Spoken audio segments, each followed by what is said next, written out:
जो मिलता है उसी पर सब्र के साथ, शुक्र के साथ रह करके अल्लाह की रज़ा के लिए तालीम में लगे रहते हैं। इसलिए कि इनको पता है कि हम मदरसे में खाने के लिए नहीं आए हैं, हम मदरसे में तालीम के लिए आए हैं। नारे तकबीर, नारे रिसालत, मसलके आला हज़रत।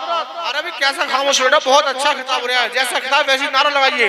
नारे तकबीर, नारे रिसालत, मसलके आला हज़रत, फैज़ाने आला हज़रत, फैज़ाने हुज़ूर मुफ्ती आज़म हिंद, फैज़ाने ताजुश शरीयत, खतीब हिंदुस्तान मौलाना दिलशाद साहिब क़िबला। नारे तकबीर। अच्छा, आप जानते हैं कि हम और आप मदारिस में रहे, आप जानते हैं कि ये बच्चे अपने घर में रहे, ठंड के मौसम में माँ 3-3 मरतबा उठ करके चेक करती है मेरे बच्चे का हाथ तो खुला हुआ नहीं है, सर तो खुला नहीं रह गया है, बदन तो खुला हुआ नहीं है। 2-2, 3-3 मरतबा माँ चादर से ढाप देती है।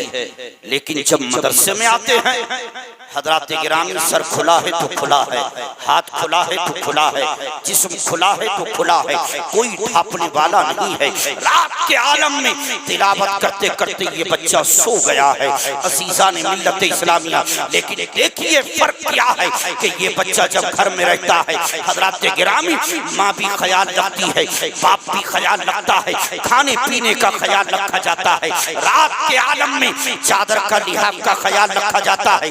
लेकिन उसके बावजूद भी बच्चे के कभी सर में दर्द है, कभी हाथ में दर्द है, कभी जिस्म में दर्द है, कभी नमूनिया हो जाता है, कभी बुखार होता है। लेकिन जब यही बच्चा मेहमान रसूल बन करके मदरसा दारुश शरिया में आता है, रब्बे काबा की कसम जमीन पर सोता है, चारपाई नहीं है, डबल बेड नहीं है, नीचे जमीन पर सोता है, हाथ खुला है तो खुला है, सर खुला है तो खुला है, जिस्म खुला है तो खुला है। लेकिन मालूम करो, न कभी सर में दर्द है, न बुखार है, न नमूनिया है। वजह क्या है? तो वजह यह है कि जब ये बच्चा घर में रहता है तो इसके माँ बाप इसका ख्याल रखते हैं। लेकिन जब यही बच्चा मेहमान रसूल बनकर मदरसा दारुश शरिया में आता है तो अब कोई और ख्याल नहीं रखता है, खुद इस बच्चे का ख्याल अल्लाह के रसूल रखते हैं। नारे तकबीर। भाई बहुत अच्छा खिताब हो रहा है, जैसा खिताब वैसी नारा होना चाहिए। बहुत अच्छा बोल रहे हैं हजरत, मोहब्बत से बोले। नारे तकबीर, नारे रिसालत, मसलके आला हज़रत, फैज़ाने आला हज़रत, फैज़ाने हुज़ूर मुफ्ती आज़म हिंद, फैज़ाने हुज़ूर ताजुश शरिया, मदरसा फैज़ाने ताजुश शरिया, दस्ते दस्तार बंदी। नारे तकबीर। इश्क मोहब्बत, इश्क मोहब्बत। कौन बना मेहमाने काबा? खतीब हिंदुस्तान मौलाना दिलशाद साहिब क़िबला। नारे तकबीर। बड़ी मेहनत है, मुझे ऐसा लग रहा है कि नारे हम ही लगाएंगे, कोई दीवाना यहाँ नहीं है, ख्वाजा पाक का दीवाना जो नारा बुलंद करे।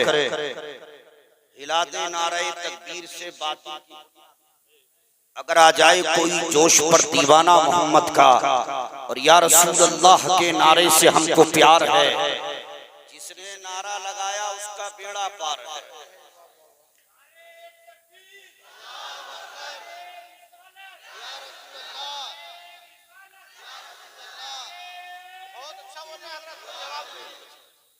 माशाल्लाह बहुत अच्छा, चेहरा भी नूरानी है, मामा भी सर पे है। बस नारा आप ही लगाते रहिए, मौलाना इरशाद साहब को थोड़ा सा, क्योंकि रोज जलसे करते हैं इसलिए। हजरात, ये मदरसा दारुश शरिया में रहने वाला तालिब इल्म, आप जानते हैं, आप आते हैं दिन भर ड्यूटी करके, दुकान से, जॉब से, खेत खलियान से, ठंड का मौसम है, सर्दी का मौसम है, हजरात अपने घर में लिहाफ में बैठ करके पानी वही, खाना वही, ठंड के मौसम में बाहर को नहीं निकलते हैं। लेकिन मदरसा दारुश शरिया का रहने वाला तालिब इल्म इस ठंड के कड़ाके की सर्दी में इस मदरसे की चटाई पर बैठ करके रात को कुरान पढ़ता रहता है, कुरान मुकद्दस की तिलावत करता है। रात को 10 से 11, 11 से 12 बज जाते हैं, कुरान पढ़ते पढ़ते। और जब यही बच्चा कुरान पढ़कर सोता है, आपने देखा होगा बास बच्चे वो होते हैं, उलमा जानते हैं, अल्लामा आफ्ताब आलम साहब क़िबला खुद एक अजीम दीनी दर्सगाह के माया इनाद उस्ताद है, आलिम दीन है, जानते हैं, ये मुकद्दस उलमा जानते हैं। बास बच्चे मदरसे के वो होते हैं कि अगरचे वो 12 बजे सो जाते हैं, लेकिन सोते सोते भी कुरान की तिलावत करते रहते हैं, सोते सोते भी कुरान पढ़ते रहते हैं। वजह क्या है?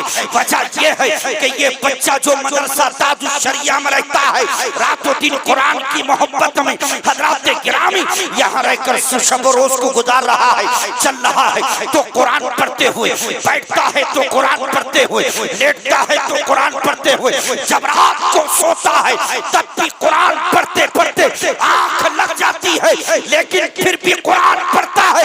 इसलिए कि रब का करम देखो, नबी का फजल देखो कि ये बच्चा ज़ाहिरी तौर पर सो गया है, लेकिन कुरान इसकी नस में, रूह में बस गया है कि सो रहा है तब भी कुरान की तिलावत कर रहा है। वाह वाह वाह, जिंदाबाद जिंदाबाद, बहुत अच्छा बोलना है हजरत, कोई जवाब नहीं। आप जानते हैं कि आपके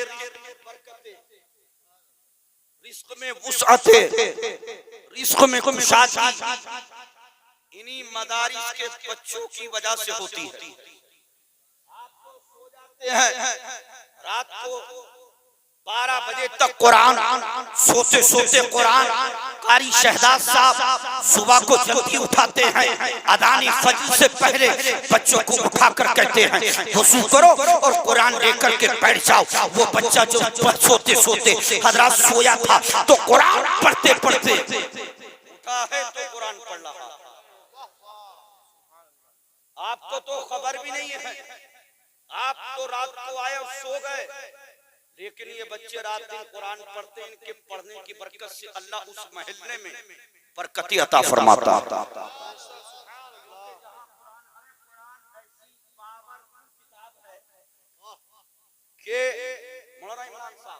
के साबिर पिया नाम सुना है ना?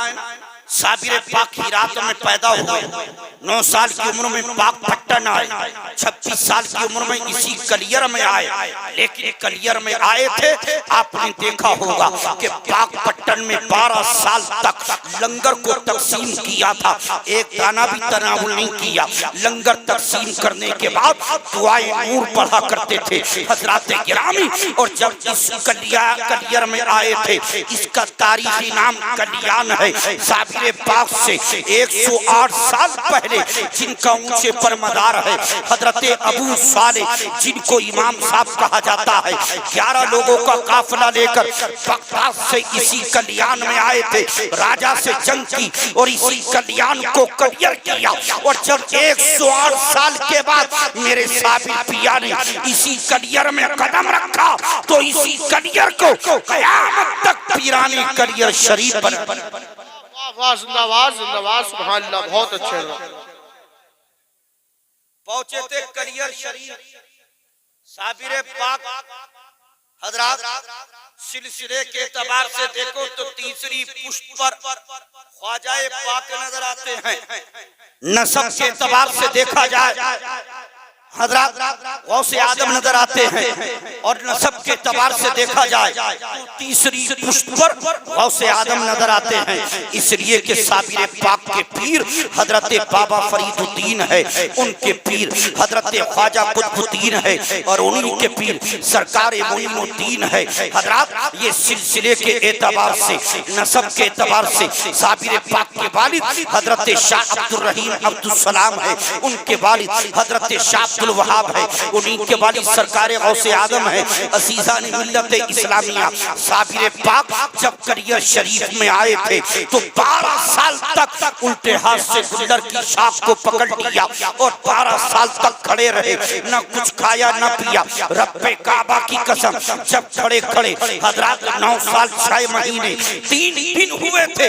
हाफिज शमसुद्दीन तुर्कपानी पति जो उम्र में बड़े थे, मर्तबे में छोटे, 62 साल की उम्र में तुर्किस्तान से चल करके जब बाबा फरीदुद्दीन की बारगाह में आए थे, अर्ज किया सरकार हमने आपकी विलायत का चर्चा अपने तुर्किस्तान इलाके में सुना, हम चल करके आए हैं, आप हमें मुरीद कर ले। तो बाबा फरीदुद्दीन ने निगाहे विलायत को बंद किया और खोल कर इरशाद फरमाया, सुनो इन 22 का हिस्सा मेरे पास है, लेकिन शमशुद्दीन तुम्हारा हिस्सा किसी दूसरे के पास का। हुजूर 22 को मैं लेकर के आया और मेरा हिस्सा किसी दूसरे के पास, तो फरमाया हाँ तो इनका हिस्सा मेरे पास है, लेकिन तुम्हारा हिस्सा किसी दूसरे के पास है। कहा किसके पास है?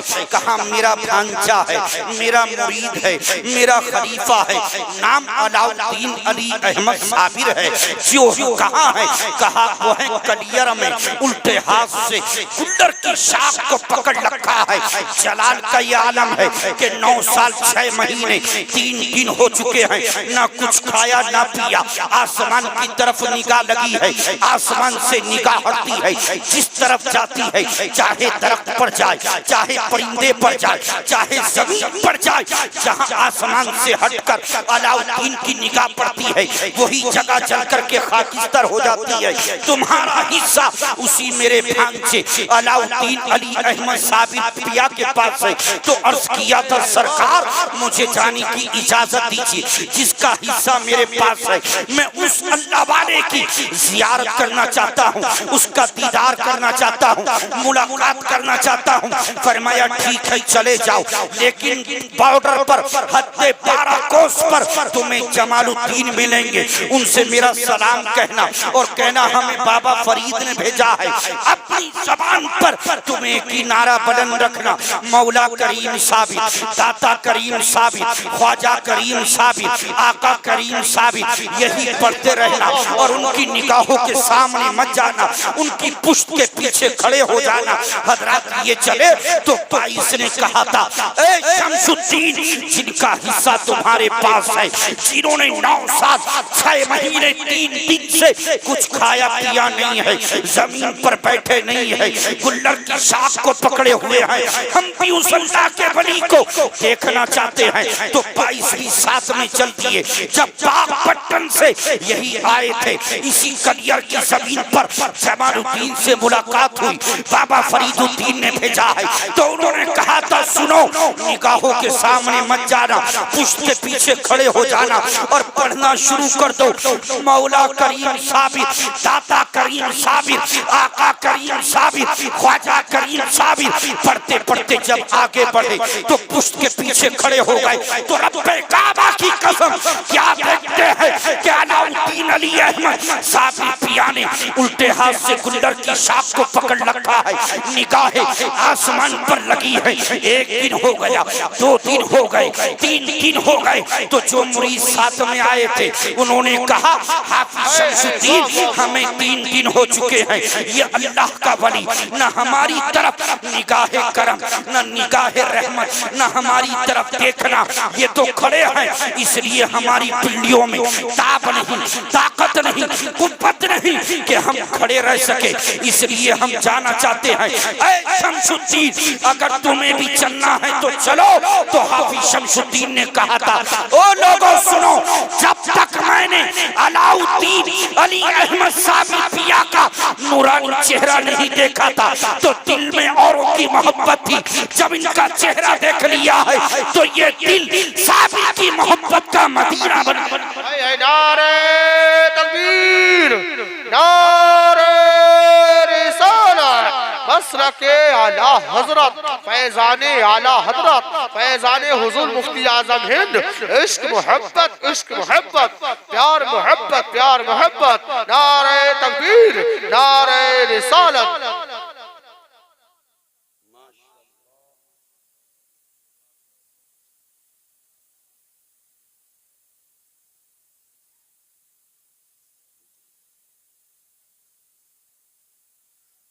हजरात वो वापस आ गए, लेकिन हाफिज शमसुद्दीन तुर्कपानीपति 62 साल की उम्र में खड़े रहे कितने दिन तक? 22 दिन तक। 22 दिन के बाद साबिर पाक आलम इस्तगराक से आलम दुनिया में आया। फरमाया मैं किसी की खुशबू महसूस कर रहा कोई है? अर्ज किया हुजूर मैं हूँ, शमशुद्दीन बाबा फरीदुद्दीन ने भेजा। आप जानते हैं बाबा फरीदुद्दीन किस जात का नाम है? हजरत मुफ्ती शाह बदियुद्दीन जो बुखारी पढ़ा रहे थे, बुखारी एक हदीस पर बच्चों के साथ तकरार, बच्चों ने इतराज कर दिया, ए बेटा चुप जा, हमारी समझ में नहीं आ रही, हजरत तशरीह दोबारा कीजिए। दोबारा एक दिन, 2 दिन, 4 दिन, 6 दिन, बच्चे हर दिन इतराज करते। 8 दिन जब हो गए तो रखते सफर बांधा और कहने लगे मुझे यहाँ रहना नहीं है, मुझे निशापुर जाना है, इसलिए कि जैसे आज के दौर में बच्चे इल्म की प्यास बुझाने के लिए जामिया अजहर मिस्र जाते हैं, उस जमाने में इल्म की प्यास बुझाने के लिए निशापुर जाया जाता, जहाँ ख्वाजा पाक ने तालीम हासिल की। तो उन्होंने रखते सफर बांधा, निशापुर की तरफ चल दिए, लेकिन रास्ते में पाक पट्टन आया। ईशा की नमाज वहीं पढ़ी और वहीं रुक गए रात को। सुबह को नमाज फज्र पढ़ने के बाद बैठे हुए तस्बीह तहलील कर रहे थे। जारूकशी करने वाला हजरत आदिम खानका का आया, उसने देखा तो सलाम किया और कहा कहाँ से आए हो, कहाँ जाना है? कहा बड़ी दूर से आए हैं, बड़ी दूर जाना है। क्या कहा? बड़ी दूर से आए हैं, दूर जाना है। कहीं से तो आए होंगे, कहीं तो जाना होगा। कहा फला जगह से आए, निशापुर जाना, क्या मामला? क्या मामला ये है? तो जारूकशी करने वाले ने कहा मौलाना के जाने की जरूरत नहीं है, अंदर मेरे पीरो मुर्शिद हजरत बाबा फरीदुद्दीन गंजे शकर बैठे, उनकी बारगाह में अपना मसला रखो, हो सकता है तुम्हारा काम यही। तो इन्होंने कहा एक फकीर को, एक दुर्वेश को क्या मालूमात होगी, और वो भी बुखारी, क्या जानेंगे इस चीज को? शाह बदियुद्दीन ने कहा। तो इन्होंने कहा नहीं, वो बदियुद्दीन मत समझ लेना। तो इन्होंने कहा नहीं, आप जाइए। इन्होंने जब बार कहा तो ये अंदर गए, तो कहते मैं अंदर पहुंचा तो मैंने देखा कि वो अल्लाह का वली तने तन्हा बैठ करके अकेला अल्लाह अल्लाह की ज़रबे लगा रहा बैठ गया। उन्होंने जिक्र को मौकूफ किया, फरमाया कौन है? कहा हुजूर मैं हूँ। किस लिए आए हो? कहा एक मसला पूछना है। पूछो। सुनिए, शाह बदियुद्दीन इसाक कहते हैं जब मैंने अपना मसला उनकी बारगाह में रखा, पूरी बात को पेश किया, बगैर किसी किताब को उठाए पलक झपकते ही बाबा फरीदुद्दीन ने मसले का हल कर नहीं उठाया, बगैर किसी किताब का सहारा लिए, बगैर किसी किताब को उठाए पलक झपकते ही जब हल किया तो मैंने बाबा फरीदुद्दीन के कदमों को पकड़ लिया कि ये इल्म का कोहे हीरा, ये इल्म की चट्टान और ये गोशा नशीनी। कहा अब मैं कहीं नहीं जाऊंगा, न निशापुर जाऊंगा, न वापस मदरसे जाऊंगा। बदियुद्दीन अपनी सारी जिंदगी इस मर्दे कलंदर, इस अल्लाह के वली के कदमों में गुजारी। गए बाबा फरीद की बारगाह में वक्त के मुफ्ती, हुजूर मेरी ड्यूटी क्या है? फरमाया निजामुद्दीन हमारे लंगर में खाना बनाते हैं, अलाउद्दीन अली अहमद साबिर उस लंगर को तकसीम करते हैं। तुम्हारी ड्यूटी ये है कि नमाज़े इशराक के बाद जंगल में जाना और जंगल से लकड़ियों को चुनकर उनका गट्ठर अपनी ताकत के मुताबिक बनाकर अपने सर पर रखकर लंगर खाने में लाना। तुम्हारा रोज का काम ये होगा कि जंगल से लकड़ियों को लाना है ताकि निजामुद्दीन उन लकड़ियों में आग लगाकर लंगर को तैयार कर। खुदा की कसम कितना मुकद्दस वो लंगर होता होगा कि जिसको बनाने के लिए लकड़ी वक्त का मुफ्ती लाता हो, जिसको तैयार सरकार महबूब इलाही निजामुद्दीन औलिया करते हो, और जिसको तकसीम मखदूम अलाउद्दीन अली अहमद साबिर पिया। जब लंगर तैयार हो जाता था तो फातिहा के लिए सरकारे बाबा फरीदुद्दीन की बारगाह में पेश किया जाता था। आप फातिहा पढ़ते, थोड़ा सा तनावुल करते। एक दिन जब पेश किया गया, आपने उंगली लगाई, जीभ पर रखा, फरमाया निजामुद्दीन हुजूर हाजिर हूं। फरमाया मैंने सुना था लंगर खाने में नमक तो था नहीं, फिर नमक का जायका कैसे? तो अर्ज किया सरकार नमक नहीं था। मैं 3 मर्तबा आपकी बारगाह में आया, आप जिक्र में मशगूल थे, मेरी हिम्मत ना हो सकी कि मैं कहूँ कुछ, इसलिए मैं सामने बनिए की दुकान पर चला गया और उधार नमक को मांग लाया। जब इतना कहा तो बाबा फरीदुद्दीन को जलाल आता है और आलमी जलाल में फरमाते हैं निजामुद्दीन तुमने जबान के जायके के लिए अपनी विलायत को खतरे में डाल दिया। याद रखो हम किसी के आगे हाथ नहीं फैलाते हैं, अल्लाह के करम से आने वाले को अता। वाह वाह वाह, कभी किसी के आगे हाथ मत फैलाना सिवाय खुदा का। हजरत मैं कह रहा था, इन्होंने कहा मुझे बाबा फरीदुद्दीन ने भेजा है, किस लिए आए हो? सरकार मुरीद करने। क्या नाम है? शमसुद्दीन। फरमाया खुदा का शम्स आसमानों पर है, मेरा शम्स जमीन पर है, लेकिन अभी वापस जाओ, मेरे पीर की खिदमत में रहो, वापस आओ।